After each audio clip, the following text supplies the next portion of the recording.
Bonjour, bonsoir, chers internautes. Partout, besoin d'abisso. Le Lotosa, lundi 21 mai, en tout cas, transport na Kinshasa, véritable casse-tête. Ne besoin de simananga, mi tout kezo le kapenza te, c'est parce que problème encore très sérieux et zo le kabel est bien à Kinshasa. En tout cas, chers téléspectateurs, si quand font l'édition na biso mokwalo na ko bisa bino ko. Lelo lundi 21 mai à Kinshasa, transport eza pasi oyo wapi. Pasi ya kosakana te depuis bat batema ki na bare ba biso ezoya te ba transco ezozo bato ya koyeba na en tout cas moyen bat bakende misala eza te cause na yango eza nini ba chauffeur ba se décida ki ete mokola lelo ba kosala te parce que carburant eza ya komata na ndenge ya kosakana te carburant emati plus de 3 fois ezo mata au fur et à mesure nde bon mona bilili en tout cas prix oyo bazote carburant bel et bien en Kinshasa yango les autres s'afficher na ba écran na bino to yebite en tout cas to komi wapi. En tout cas, société Oyo et Kambami na yemay na bombi kombo en tout cas besoin interview na na émission na biso Kolanda pour sa surprise tout camino na suspense parce que epé sa cabino posant en tout cas au fur et à mesure Kolanda ka ABC1 votre chaîne de référence en tout cas na utkoloba tout à l'heure na Kinshasa transport est un véritable casse-tête en tout cas le lobat ba okenemisala to éviter ceux qui na moyen nini mais ba ketch ba esprit des morts des 107 neto bengaka ezo salaté parce que carburant et mataki, l'État congolais s'est décidé à quitter sa prix à transport na 500 francs. Tant prix à transport qui est à 500 francs, tandis que prix à carburant est quitté. Tu es bel et bien que Valérie pétrolière partout dans le monde est à moins de $1. En tout cas, boyebi place bino boza na poto na yebi sur internet place boza carburant zanango na prix moko ya bien parce que bino ne boza bien même mboka bakoko botike la biso jusque là situation ezo s'aggraver au fur et à mesure. Awa pétrole est commis tolo bakaka 2000 francs. En tout cas, tu as 50 francs parce que 50 francs que tu as parce que na Kinshasa et moi na kanango lisusuté 2000 francs 1 litre il y a carburant na Kinshasa ndé yango bande kona biso bana mboka oyo basala msala transport pour na ko permettre biso to ke na kana misala lelo basiliki balbi ba ko sala te parce que carburant et mati bango prix à transport ekiti na 500 francs ya pamba. Sikoyo basala nini eza basuba te bachaka na mituka na bango ezali carburant en tout cas lelo bana mboka basiliki na ndenge ya kosakana te bazosenga l'état congolais akitisa le bango matisela bango prix ya transport ezonga na 700 francs en tout cas na ba image bozomona nazo renvoyer bien notre cordon Jerimbula balancer biso na élément oyo to tiko zo sur terrain pour na osela mnu msala kitoko bolandango et on se retrouve tout juste après.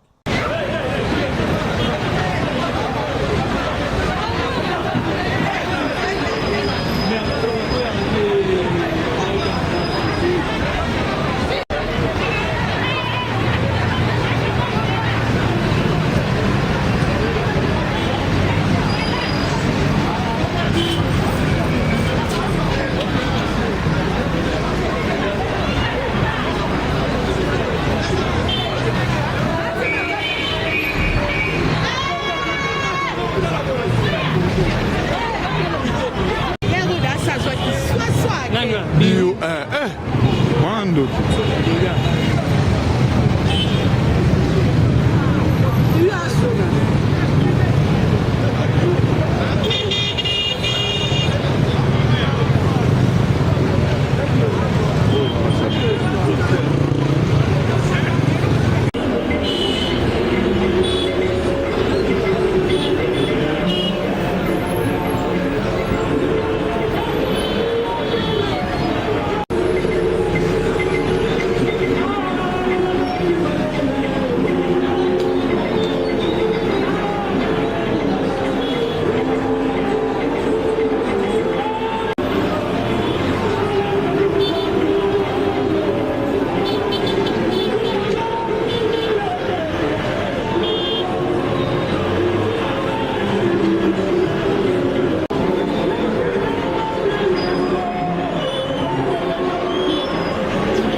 se passe.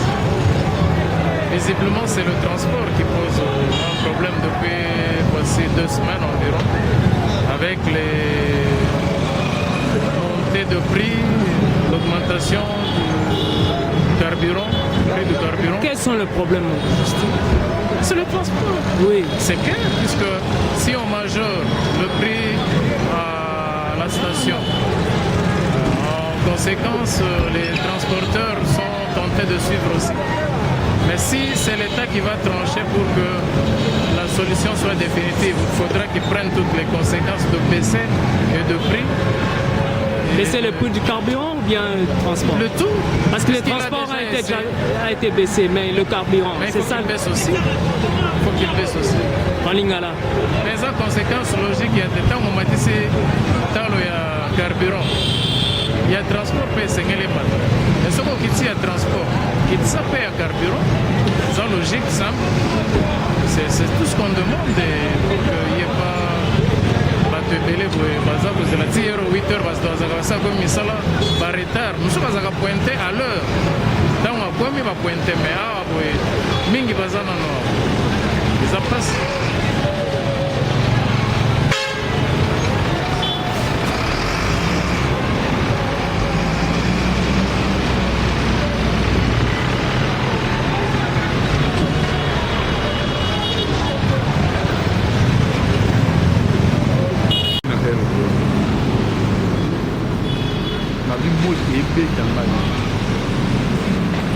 Le baba. Bon, na bandi bino moko bozomona awa toza na super lemba. Transport eza te. Transport eza te kil mobimba ba chauffeur ba crevé. Problème nini? Mais balobi ke il faut carburant ekita. Tangu bakitisi transport. Carburant pe ekita. Bon, ngai nyonso twana tozo condamner yango te.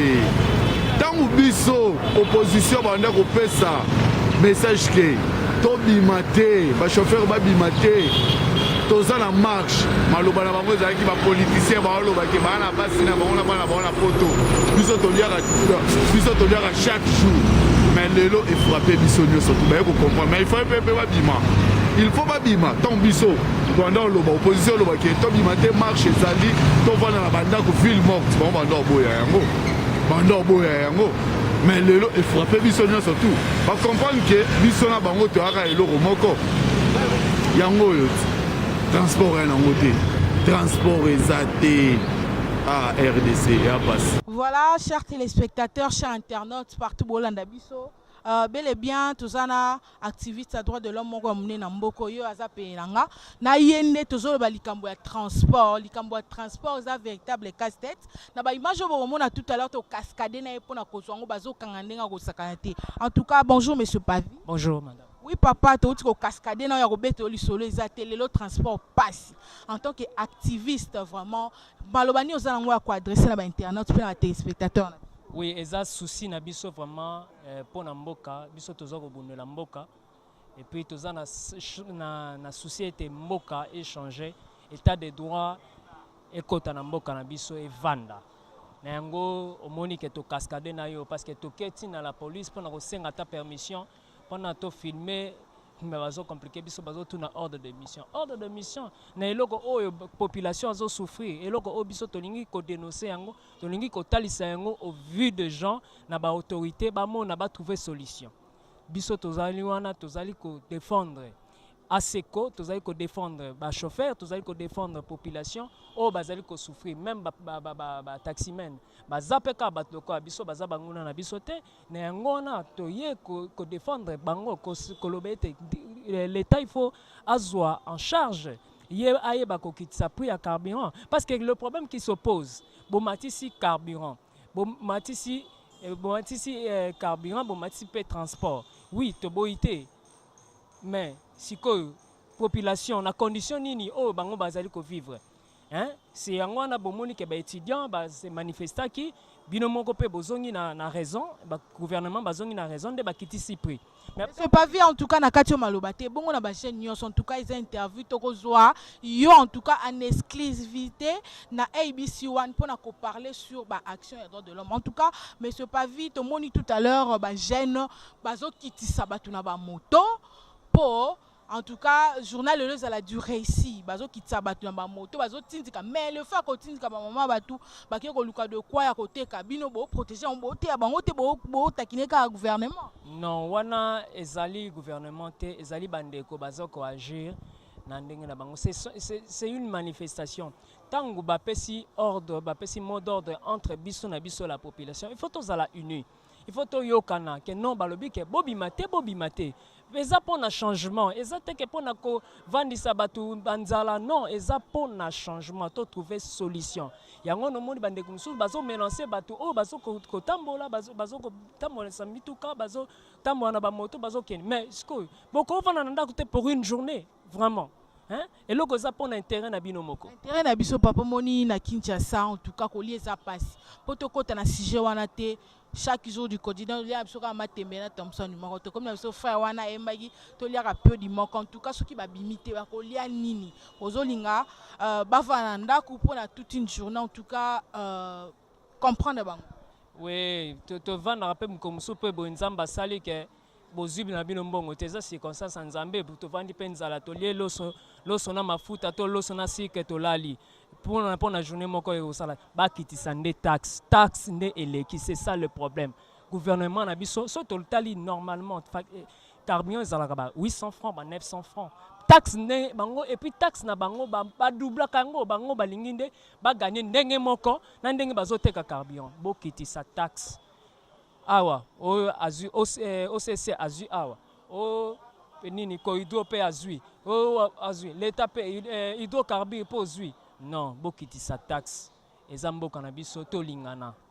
Voilà monsieur Pavi en tout cas ba internet sur Rolanda yo ba retenir ni message essentiel ni par rapport à l'activité journal le yo étant activiste il y a droit de l'homme eza ba droit na bango e bozana droit ya ko sala liberté bo ya ko manifester ya ko réclamer ba droit na bino to tondi bino boboto pe courage bolemba te biso tozali wana tozobundela mboka pe mboka oyo état de droit ekovanda tozali ko rassurer bino pe démocratie oyo se koti papa Etienne Tshisekedi akotisaki démocratie akufaki le 1er février démocratie wana esi evanda tozana 2 dates na février tozana le 1er février oyo papa Etienne akufaki na le 25 février oyo journée ya déclaration de liberté d'expression il y a Rossi Mukendi Chimanga donc et ça deux dates wana o evandisi makampe o eko changer mboka o merci voilà merci.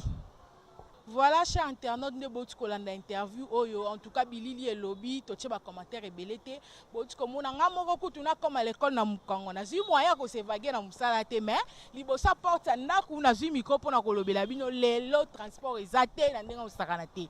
Kinshasa eza ya koinda, ba chauffeur, ba siliki, bazong se la bango transport na 700 francs. En tout cas, Bilili ki toko e kambami, na biso, en tout cas, zana to travailler en collaboration, na moni, monsieur Pavi activiste à droit de l'homme d'ailleurs libiso pena image auto cascade na ito mati vraiment ti en tout cas merci na yo papa Pavi pour na musala kitoko ozo accompagner vraiment biso ba journaliste na musala na biso en tout cas et puis si passi peuple gouvernement congolais tozo senga na bino en tout cas toza ba imboka bino bo kamba so biso toza te bo kamba banani.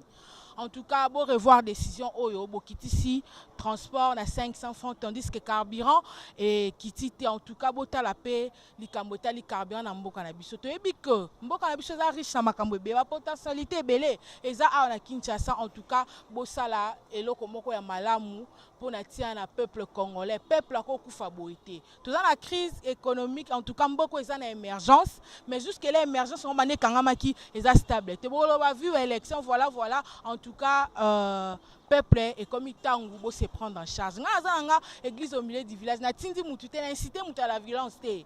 En tout cas na sengika na gouvernement congolais a soit charge à peuple na ebiso peuple en tout cas tout se prendre en charge. Grand merci à ma patronne maman Chantal Ayao. Grand merci na bien so bolanda actualité na tango lolo il fait déjà 9h juste.